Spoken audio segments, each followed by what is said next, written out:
சொல்றான் பாருங்க. நம்பி கட்டுற கதையெல்லாம் எடுத்து போட்டு பம்பளுக்குறாங்க அவனால. கார்த்தி தூங்க ஆரம்பிச்சிட்டாமா. எப்படியோ ஒரு வழியா சின்ன மருமகன் தூங்க ஆரம்பிச்சிட்டான். இப்பதான் மனசுக்கு நிம்மதியா இருக்குன்னு. எவ்வளவு ஆசையா அந்த ரிசப்ஷனுக்கு போனோம். நம்மள இப்படி அவமானப்படுத்தி அனுப்பிட்டாங்களே, அவங்கள நல்லாவே இருக்க மாட்டாங்க. தமிழ பேசாம இரு. சும்மா சாபம் கொடுக்கற மாதிரி எல்லாம் பேசிட்டு இருக்காத. மா என்னம்மா பேசுற? எனக்கு வர கோவத்துக்கு சாபம் விடுறது மட்டும் இல்ல, அந்த வேல்வழி அப்படியே எரிச்சு சாம்பலாக்கிடுவேன். மா வேணாமா, நடந்ததை பத்தி எதுவும் பேச வேணாம். நாளைக்கு ரோஹிணிக்கு கல்யாணம் நடக்க போகுது. அது நல்லா நடக்கணும்னு மட்டும் நாம இப்ப யோசிக்கலாம். சரியா சொன்ன ஆதர. நாம எதுக்கு கெட்டதை நினைச்சு மனசு கொதிச்சு போகணும்? நல்லதை நினைச்சு சந்தோஷப்படலாம். எனக்கு நம்பிக்கை இருக்குமா ஆதிர? அந்த வேல்விழியோட குணத்துக்கே அப்படி ஒரு வாழ்க்கை கிடைக்குதுன்னா நம்ம ரோகிணி குணத்துக்கெல்லாம் கண்டிப்பா ரொம்ப ரொம்ப நல்ல வாழ்க்கை தான் அமையும். நாளைக்கு எந்த பிரச்சனையும் இல்லாம ரோகிணியோட கல்யாணம் நல்லபடியா நடக்கும்.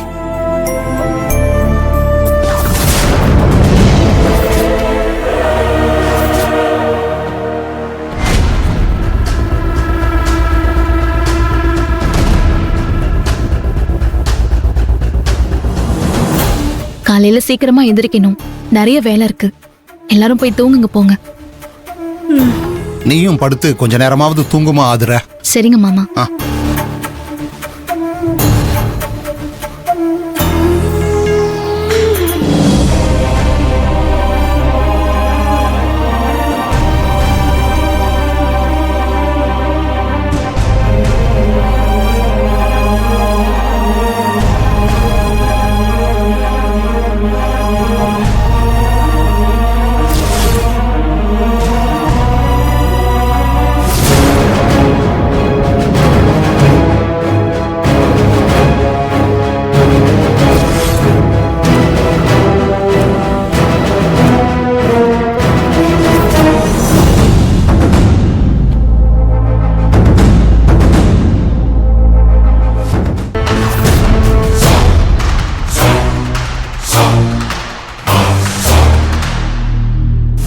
டேய், நான் சொன்னதெல்லாம் ஞாபகம் இருக்குல்ல?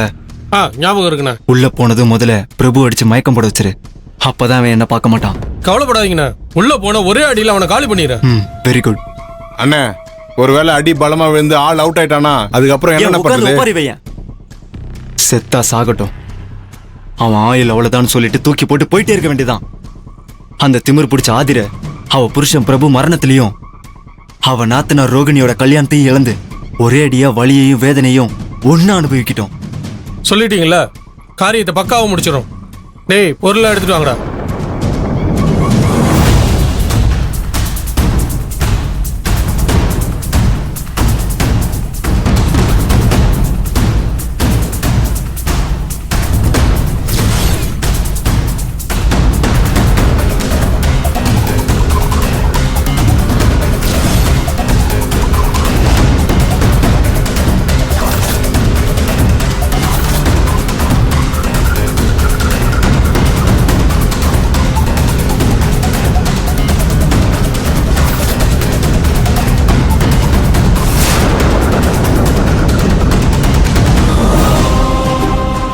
ஒருத்தரோட உண்மையான அன்பை நாம கஷ்டப்படுற நேரத்துல தான் தெரிஞ்சுக்குவோம்னு சொல்லுவாங்க. இன்னைக்கு நான் அவமானப்பட்ட மனசு கஷ்டப்பட்டு நின்னப்போ உங்களோட உண்மையான அன்பையும் பாசத்தையும் நான் இன்னும் அதிகமா தெரிஞ்சுக்கிட்டேன்.